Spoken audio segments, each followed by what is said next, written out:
Assalamualaikum warahmatullahi wabarakatuh. Selamat datang teman-teman di video mata kuliah manajemen program gizi. Pada pertemuan kali ini, pada video kali ini, kita akan membahas tentang pelaksanaan kegiatan intervensi gizi. Ini pembahasan yang pertama. Untuk yang kedua nanti, kita akan membahas tentang evaluasi kegiatan intervensi gizi. Baik, kita langsung saja pada pelaksanaan kegiatan intervensi gizi. Tentunya kita perlu melihat dan menentukan indikator dalam mencapai tujuan kegiatan intervensi gizi. Nah, untuk mencapai itu kita perlu menyusun sistem apa yang nantinya kita gunakan. Di tingkat manakah kelompok sasaran itu yang dapat kita ajak atau kita rekrut untuk gabung dalam kegiatan intervensi gizi ini. Nah, tentunya strateginya kita tentukan terlebih dahulu. Jika strategi atau upaya yang dilakukan itu berupa edukasi, maka kita lakukan pelatihan untuk kelompok sasaran, atau kita dapat juga melakukan pelatihan itu terhadap petugas kesehatan yang berada di wilayah tersebut. Misalnya seperti perawat, kemudian bidan, ataupun dokter yang mengetahui situasi dari masyarakat setempat. Kemudian bisa juga kita mengajak kader posyandu, ataupun bisa melakukan kerjasama dengan organisasi yang berada di wilayah tersebut. Misalnya seperti anggota PKK atau ketua PKK ataupun kepala RT RW. Nah, kemudian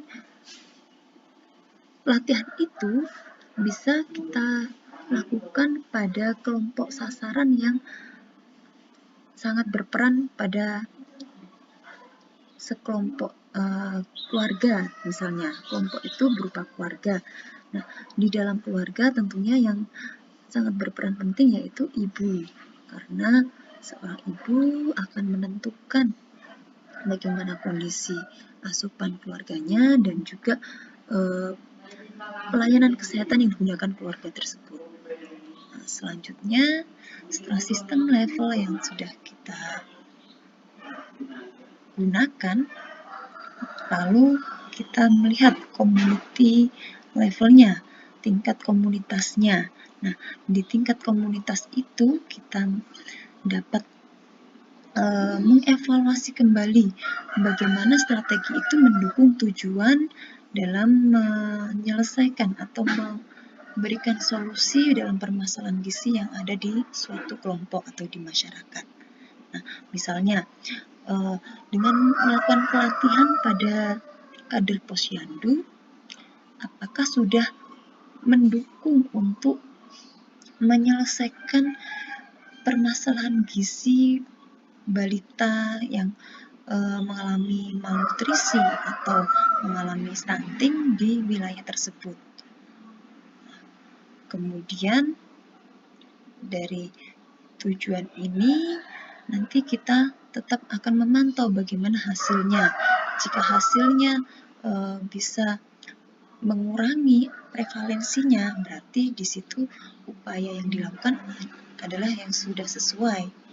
Namun apabila dengan pelatihan itu angka prevalensi dari balita malnutrisi atau balita stunting mengalami kenaikan, maka perlu dilakukan upaya lain, misalnya memberikan tambahan makanan ya, atau makanan yang digunakan khusus untuk balita tersebut. Jadi menggunakan PMT misalnya yang dibuat oleh ibu dari balita sendiri. Jadi kita perlu melakukan pelatihan dalam membuat PMT untuk meningkatkan status gizi atau meningkatkan berat badan balita yang mengalami malnutrisi. Ya. Misalnya seperti itu contohnya. Kemudian kita pantau lagi bagaimana hasilnya, apakah bisa menurunkan prevalensi dari balita yang mengalami stunting, apakah sudah mengalami kenaikan berat badan atau sudah mengalami perbaikan kesehatan. Jika kita tergantung indikatornya, jika balita itu juga disertai dengan penyakit infeksi, maka bisa juga indikatornya dengan mengalami penyembuhan atau perbaikan kesehatan terhadap infeksi yang dialami balita tersebut. Namun bisa juga dengan kenaikan berat badan. Nah, ini kita lihat kembali, makanya perlu digunakan adanya indikator dalam kegiatan intervensi gizi ini. Kemudian individual atau family level. Nah, di sini kita melihat bagaimana korelasi dari hasil yang dicapai, hasil yang didapatkan, misalnya seperti informasi yang didapatkan, kemudian terhadap kegiatan intervensi gizi. Maksudnya di sini selain dari indikator yang ada yang digunakan seperti tadi kenaikan berat badan, kemudian perbaikan penyembuhan terhadap penyakit infeksi, nah di situ apakah juga sudah dicakup dengan hal yang lainnya yang dapat mendukung perkembangan masalah gizi ini, misalnya ibunya sudah menerapkan dalam memberikan makanan pada balita itu sesuai dengan porsi gizi seimbang, sesuai dengan pedoman gizi seimbang. Nah, kemudian ibu sudah menjaga kualitas higien dan sanitasi yang ada di lingkungan balita yang mengalami stunting, nah, misalnya seperti itu. Nah, di situ tentunya akan mendukung dari perkembangan masalah gizi ini. Selanjutnya tentang health teaching purpose, jadi tujuan dalam pemberian edukasi tentang kesehatan. Selain kita berikan pelatihan, tentu kita harus didampingi, yaitu dengan melakukan konseling dan melakukan pendekatan secara sosial. Nah, sehingga dari kolaborasi ini kita akan dapat mencapai tujuan untuk mengupayakan perbaikan gizi pada kelompok sasaran atau pada suatu di masyarakat. Nah, dalam kegiatan edukasi kesehatan kita dapat menggunakan 4 pedoman ini, yaitu tentang sikap, kemudian perilaku, keterampilan, dan pengetahuan yang ada di masyarakat.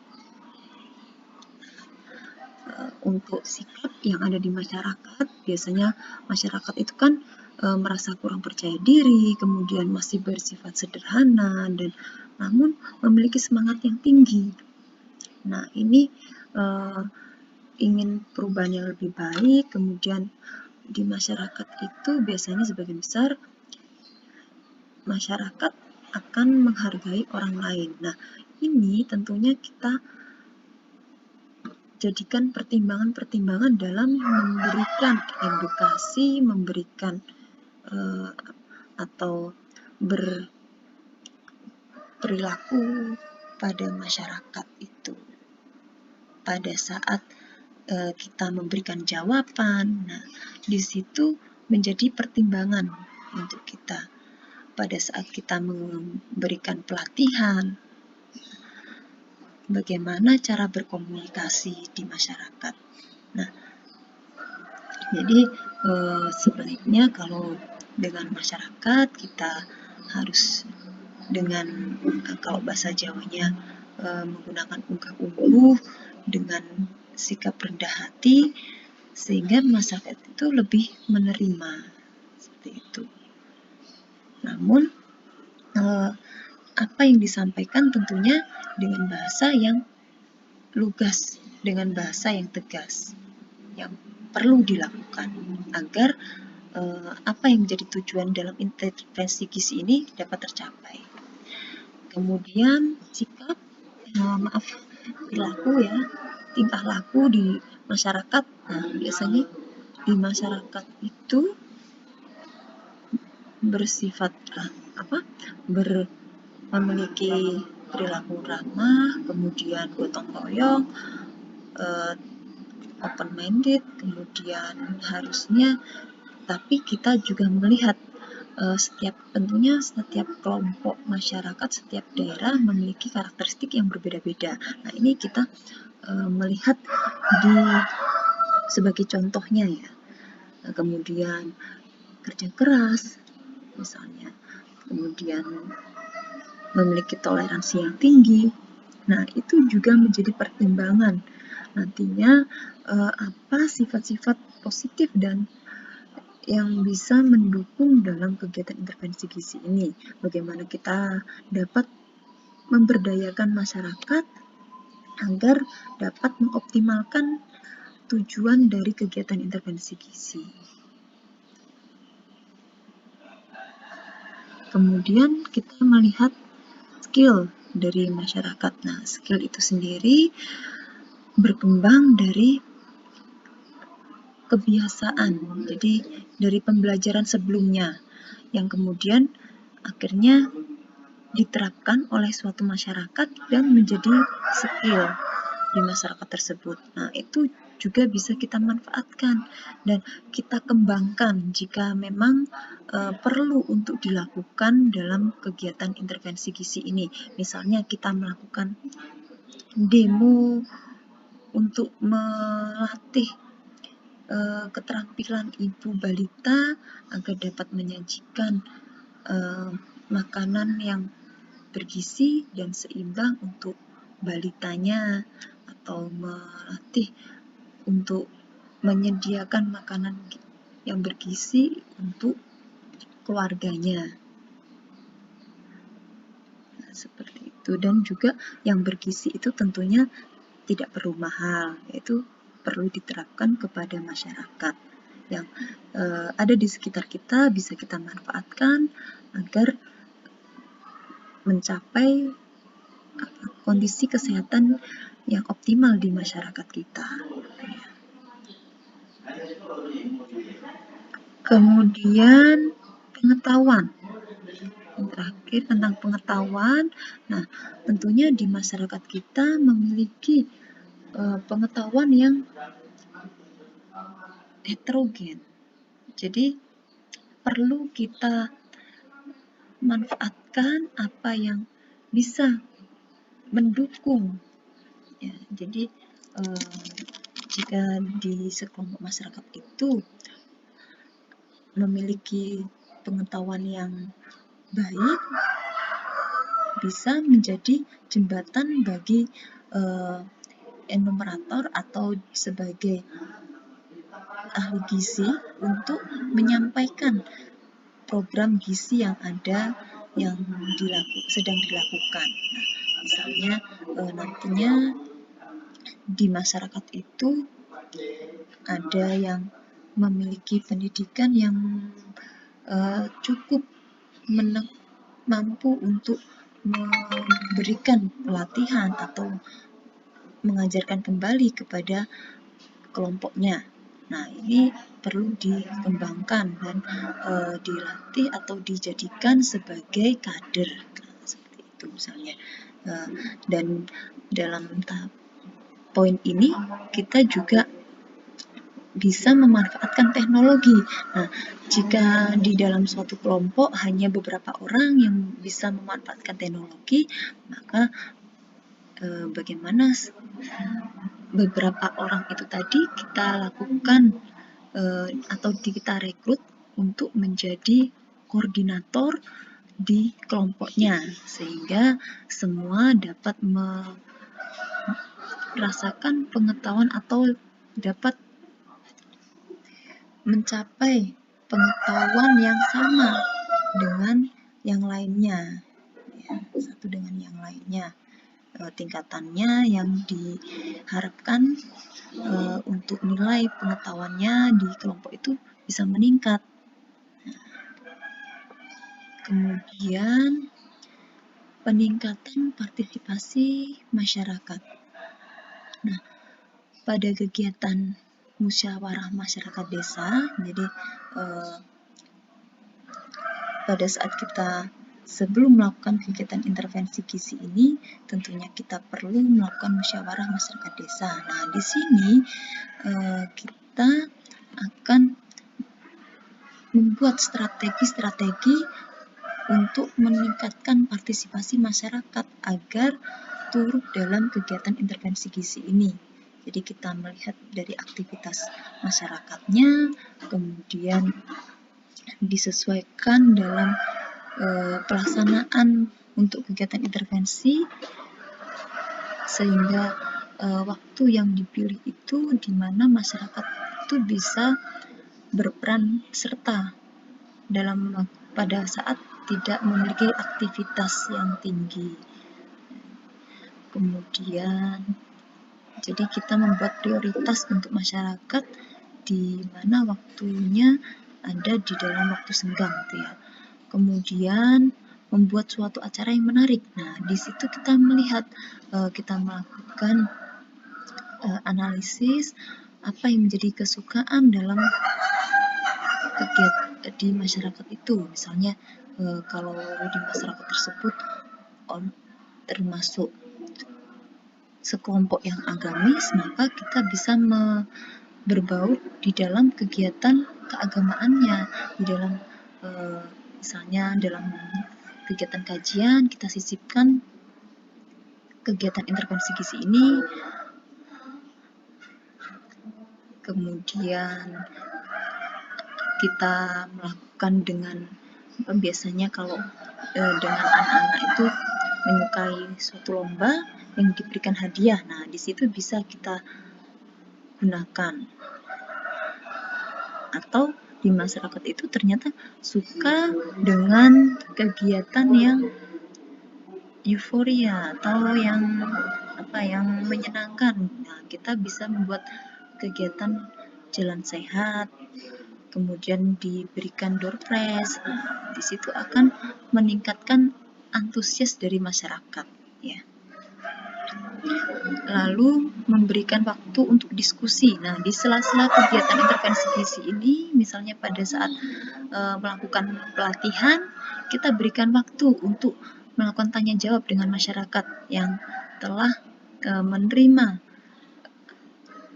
atau yang telah merasakan upaya dalam kegiatan intervensi gizi ini. Kemudian memberikan kesempatan untuk berpendapat ataupun bertanya. Nah, ini sama halnya dengan yang di atas, ya. Berarti kita memberikan waktu, kemudian kita berikan kesempatan untuk bertanya ataupun untuk menjawab pertanyaan dari masyarakat atau kelompok yang lain. Nah, jadi saling berinteraksi, di situ akan kita lihat kesepahaman yang telah dicapai di masyarakat itu.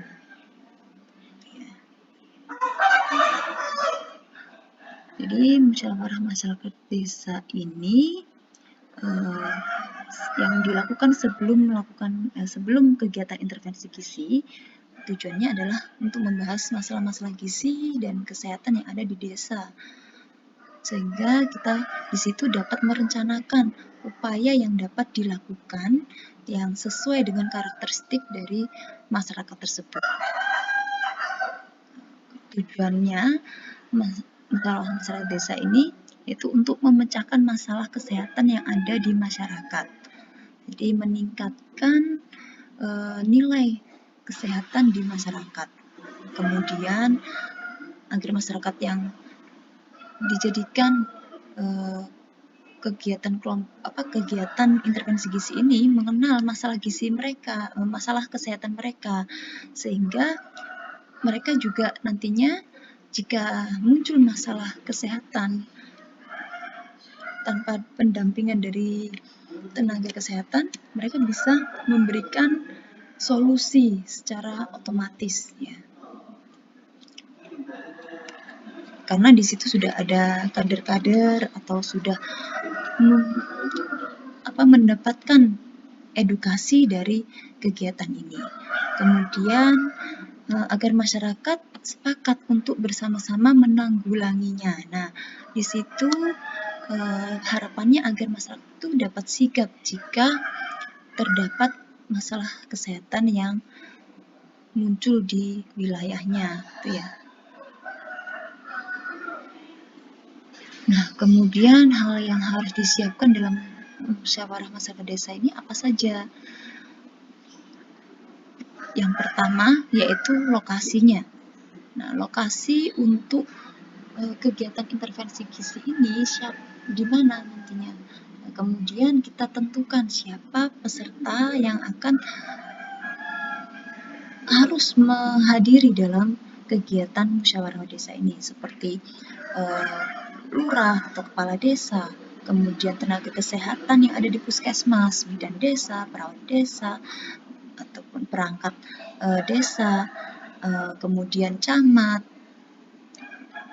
ataupun yang menjadi petugas keamanan yang ada di desa. Itu pokok penting atau pejabat penting yang harus atau wajib hadir dalam kegiatan musyawarah masyarakat desa ini.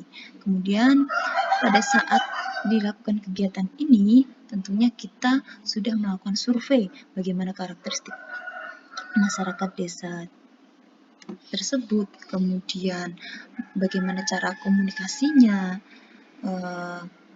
bagaimana efisiensi untuk menyampaikan tujuan kegiatan intervensi gizi ini.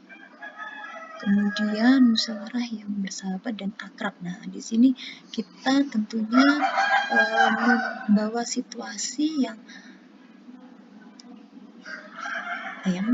santai, kemudian namun di situ dapat mencapai tujuan dari program kesehatan ini.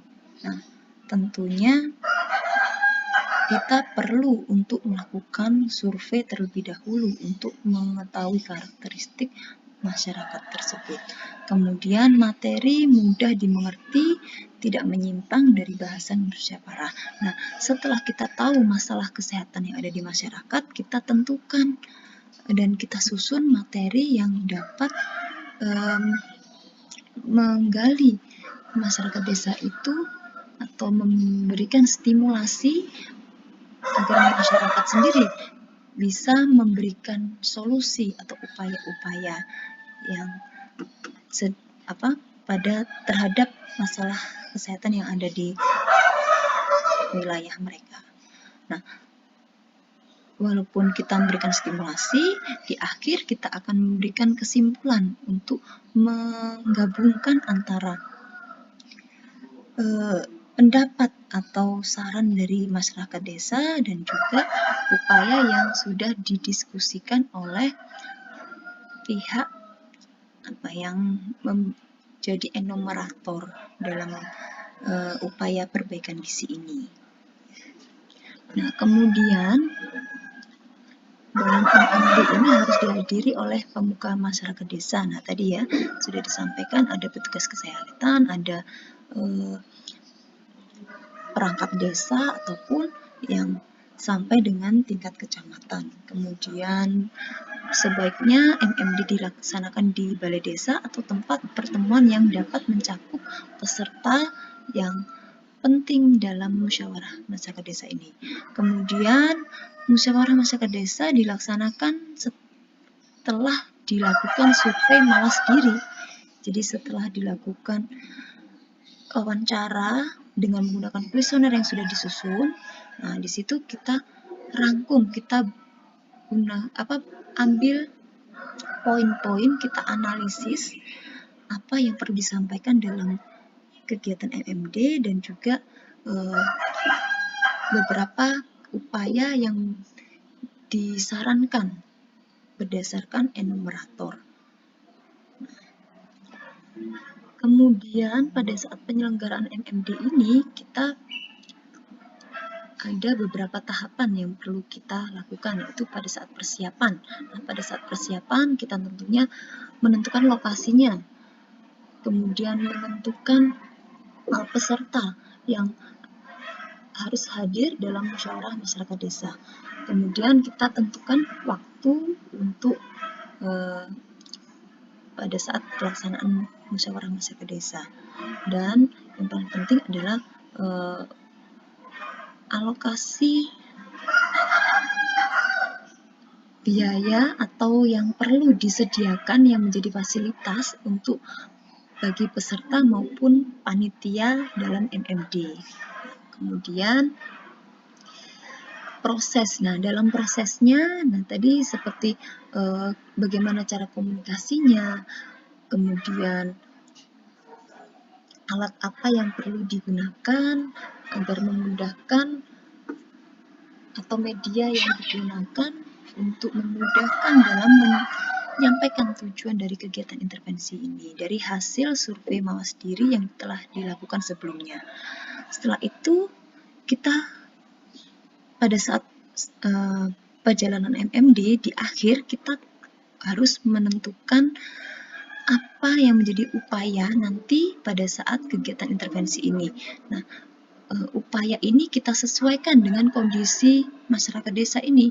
Kita sudah menentukan siapa saja yang direkrut dalam kegiatan intervensi gizi ini, kemudian nanti job list-nya apa saja, kemudian upaya-upaya apa saja yang akan dilakukan dalam kegiatan intervensi gizi ini. Dan waktu untuk program atau kegiatan intervensi gizi. Selanjutnya, evaluasi program gizi.